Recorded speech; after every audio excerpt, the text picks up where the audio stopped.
Imagine कीजिए आपके घर के बच्चे बाहर खेलने गए हों और 2 से 3 दिन बीत जाते हैं और बच्चे खेल कर घर आए ही ना, ऐसा ही होता है। वाइल्ड वर्स फुटबॉल क्लब के 12 बच्चों के साथ ये सभी बच्चे एक केव के अंदर भूखे पेट पूरे 18 दिन गुजारते हैं। दिन था 23 जून 2018। वाइल्ड वर्स फुटबॉल क्लब के सभी बच्चे फुटबॉल खेल रहे थे। ये वह दिन था जब बच्चों की एक फुटबॉल टीम ने यह डिसाइड किया कि वह अपने फ्रेंड का बर्थडे एक अलग अंदाज में सेलिब्रेट करेंगे और डिसाइड करते हैं कि सभी थाम लुआंग केव में एडवेंचर करने जाएंगे और वहीं उसका बर्थडे सेलिब्रेट करेंगे।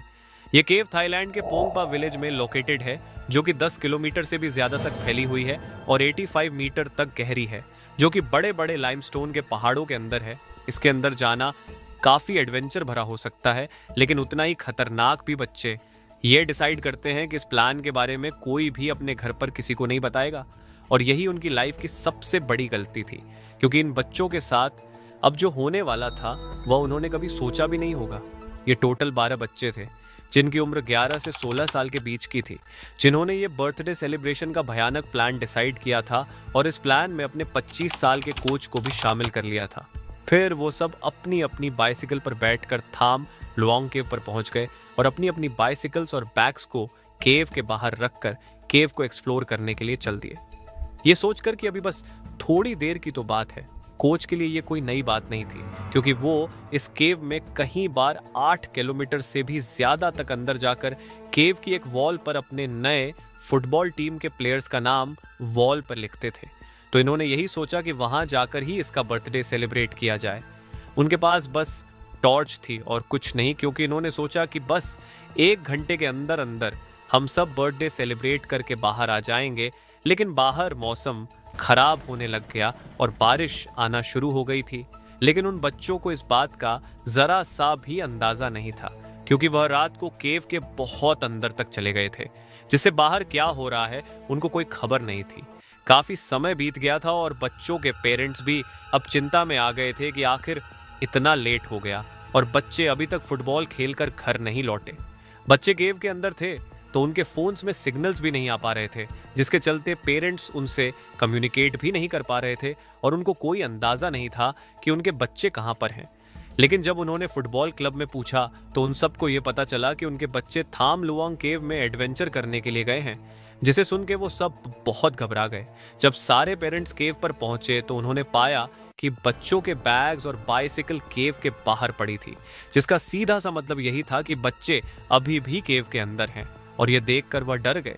लेकिन जब उन्होंने केव को देखा तो उन्होंने पाया कि बारिश के कारण केव में जोर से पानी भरते जा रहा था और केव पानी से भर गई थी, जो कि बहुत ही चिंता की बात थी, क्योंकि जुलाई में जब मानसून आता है तब ये केव पूरा पानी से भर जाता है, जिससे हर साल बहुत सारे लोग यहाँ पर मर जाते हैं। और पेरेंट्स को डर था कि उनके बच्चों के साथ ऐसा कोई हादसा उनके साथ न हुआ हो। बात इतनी बड़ी हो गई थी कि रेस्क्यू टीम भी वहां पर पहुंच गई थी। रेस्क्यू टीम जब केव में गई तो उन्होंने देखा कि हर तरफ पानी ही पानी भरता जा रहा है, जिसकी वजह से अंदर घुटन हो रही थी, जिससे उनको सांस लेने में भी काफी तकलीफ हो रही थी। रात के करीब 1 बज चुके थे और केव में पानी अभी भी पहाड़ों से होता हुआ उसके अंदर भरता ही चला जा रहा था। और फिर रेस्क्यू टीम ने उन पेरेंट्स को एक दिल दहलाने वाली बात बताई कि यहाँ पानी केव की चट्टान तक जा टकराया है, जिसके आगे जाना पॉसिबल नहीं है, क्योंकि उनके पास पूरे इक्विपमेंट नहीं थे उसको ऊपर करने के लिए। तो उन रेस्क्यू टीम ने ये डिसाइड किया कि फिलहाल इस ऑपरेशन को यही रोकना होगा, यानी कि अगर वो बच्चे जिंदा है तो उन्हें यही रात बितानी पड़ेगी। रेस्क्यू टीम ने जब इस केव का मैप देखा तो उन्हें पता चला कि केव के कुछ पॉइंट कुछ ऐसे हैं जो कि बहुत ही ज्यादा डीप है, जहां पानी भरा होगा, लेकिन कुछ पॉइंट काफी ऊंचे हैं। तो शायद ऐसे किसी पॉइंट पे जहां पानी अभी तक नहीं भरा हो, वहां वह बच्चे जिंदा बैठे हो और अपनी मदद के लिए इंतजार कर रहे हो। अब तक पूरी रात इस केव में पानी भरता ही चला गया और जैसे ही सुबह हुई तो रेस्क्यू टीम ने सबसे पहले केव को खाली करने के लिए हैवी ड्यूटी पंप्स वहां पर लगा दिए, जिससे कुछ हद तक केव से पानी खत्म हो सके। उन्होंने सोचा कि इंसान बिना खाने के तो रह सकता है, लेकिन बिना पानी के नहीं। मगर ऐसे कहने को तो उनके पास पानी भरपूर मात्रा में था, लेकिन वो पानी पीने के काबिल नहीं था। तो उन बच्चों की कोच ने उन बच्चों को यह बताया कि जो पानी चट्टानों से सीधा टपक रहा है वो एकदम साफ पानी है जो कि पीने के लायक है। लेकिन बाहर रेस्क्यू टीम को यह डर था कि जहां वह बच्चे फंसे होंगे वहां ऑक्सीजन की कमी होगी, जिससे उन बच्चों को काफी तकलीफ सहनी पड़ेगी। रेस्क्यू टीम ने पाया कि इस केव के मैप में एक पॉइंट ऐसा था जहां उन बच्चों के होने का चांस बहुत ही ज्यादा था, और वो पॉइंट था पटाया बीच। लेकिन प्रॉब्लम यहां पर यह थी कि यह पॉइंट केव की एंट्रेंस से 4 किमी तक अंदर था। फिर उन रेस्क्यू टीम ने यह निर्णय लिया कि अब एक ही तरीका है उन बच्चों तक पहुंचने का, जो कि था कि प्रोफेशनल ड्राइवर्स को इसके अंदर भेजा जाए, जो कि ये डिस्टेंस ट्रेवल करके उन बच्चों के पास पहुंचेंगे। फिर थाईलैंड की गवर्नमेंट ने प्रोफेशनल नेवी ड्राइवर्स को वहां पर भेजा, जो कि ऐसे मिशंस करना बखूबी जानते थे। अब तक इन बच्चों को उस केव में फंसे हुए पूरे 24 घंटे बीत गए थे, और जैसे जैसे समय बीतता जा रहा था वैसे वैसे उन बच्चों के जिंदा रहने के चांसेस भी कम हो रहे थे। इसीलिए ड्राइवर्स ने स्विम करना शुरू किया। लेकिन ये 4 किमी की डिस्टेंस को ट्रेवल करना एक दिन का काम नहीं था, क्योंकि इस केव का लेआउट काफ़ी डिफिकल्ट था। जैसे जैसे वो ड्राइवर्स अंदर जाते जा रहे थे वैसे वैसे वह पानी बहुत ही ज़्यादा गंदा और मैला होता जा रहा था।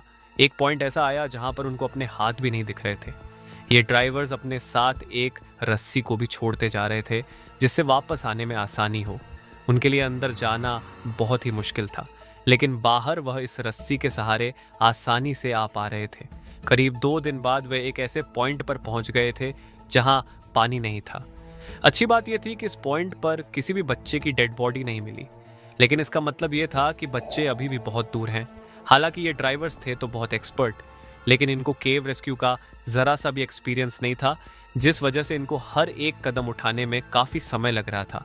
उन बच्चों को फंसे अब 4 दिन बीत गए थे, और बाहर रेस्क्यू टीम ने कैंप लगा लिया था, और वहां पर इंटरनेशनल मीडिया भी पहुंच गई थी, जो कि हर पल पल की खबर लाइव बता रही थी, जिससे पूरी दुनिया अब बस यही इंतजार कर रही थी कि वह बच्चे सही सलामत बाहर आ जाए। और मीडिया के दिखाए गए कवरेज से पूरी दुनिया के डाइव एक्सपर्ट्स भी यहाँ पर आने लग गए थे, लेकिन अभी तक वो ड्राइवर्स ज़्यादा आगे नहीं पहुँच पा रहे थे, जिसके चलते अब वक्त आ गया था कि केव रेस्क्यू एक्सपर्ट्स को बुलाया जाए।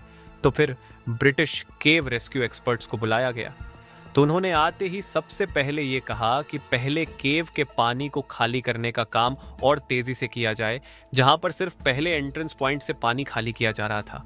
अब वहीं दूसरे एंट्रेंस पॉइंट से भी बड़े बड़े पंप्स की मदद से ये पानी खाली किया जा रहा था। देखते ही देखते केव से पानी निकलने लगा, और केव के पहले 800 मीटर से पानी निकल चुका था, और ये वही पॉइंट था जहां पर ब्रिटिश रेस्क्यू टीम ने अपने कैंप्स लगा लिए, जिसे चैम्बर 3 का नाम दे दिया गया। बहुत सारे ऑक्सीजन सिलेंडर्स और बाकी इक्विपमेंट चैम्बर 3 तक लाए जा चुके थे, क्योंकि अब रेस्क्यू ऑपरेशन यहीं से शुरू होना था। बच्चों को गायब हुए अब पूरे 10 दिन बीत चुके थे। डाइवर्स उस मैले पानी से होते हुए आगे बढ़ने लगे। अब वह उस जगह के काफी करीब पहुंच गए थे जिसे पताया बीच कहा जाता था, और यहीं पर उन बच्चों के मिलने के चांसेस थे। लेकिन जब वो उस पॉइंट की सरफेस पर पहुंचे तो उन्होंने देखा कि वहां किसी भी बच्चे का नामो निशान नहीं था। अब इस पॉइंट पर उन ड्राइवर्स के पास बस इतनी ही ऑक्सीजन बच गई थी जितना कि वह सब वापस चैम्बर 3 तक पहुंच पाए। अगर अब और आगे जाएंगे तो उनके पास ऑक्सीजन खत्म हो जाएगी, जिससे वह वापस नहीं आ पाएंगे। लेकिन उन डाइवर्स में से एक डाइवर्स ने हिम्मत दिखाई और वह थोड़ा और आगे गया। 1000 फीट आगे जाने पर उसको एक ऐसा पॉइंट मिला जहां पर पानी नहीं था, और थोड़ा और आगे जाने के बाद उसने देखा कि सारे बच्चे पिछले 10 दिनों से इस पॉइंट पर बैठे थे। और जब उन बच्चों ने इस डाइवर को देखा तो उनकी खुशी का ठिकाना नहीं था। लेकिन सबसे चुनौती भरा काम यह था कि इन 13 बच्चों को वापस कैसे ले जाया जाए, क्योंकि इतने एक्सपर्ट डाइवर्स को भी 10 दिनों का समय लग गया इस पॉइंट पर पहुंचने में। तो वो इन कमजोर बच्चों को वापस एंट्री पॉइंट पर कैसे ले जाएं, क्योंकि इन बच्चों ने पिछले 10 दिनों से कुछ नहीं खाया था। बस चट्टानों में से आने वाला पानी पीकर ये जैसे तैसे सरवाइव कर रहे थे। इसी वजह से उन बच्चों में काफी वीकनेस भी आ गई थी, और वह इस काबिल नहीं थे कि इतनी डिस्टेंस को वह ड्राइव करके पार कर सके। लेकिन जब इस खबर का पता बाहर बैठे पेरेंट्स को चला तो मानो इनके लिए इतने दिनों का पल पल का डर उनके लिए गायब हो गया था। और मीडिया की मदद से यह खबर पूरी दुनिया में फैल चुकी थी कि 10 दिन से बच्चे बिना खाए अभी भी जिंदा इस केव में मौजूद हैं। लेकिन जो बाहर डाइवर्स बैठे थे उन्होंने बताया कि इन बच्चों को ढूंढना न इस मिशन का सबसे आसान काम था।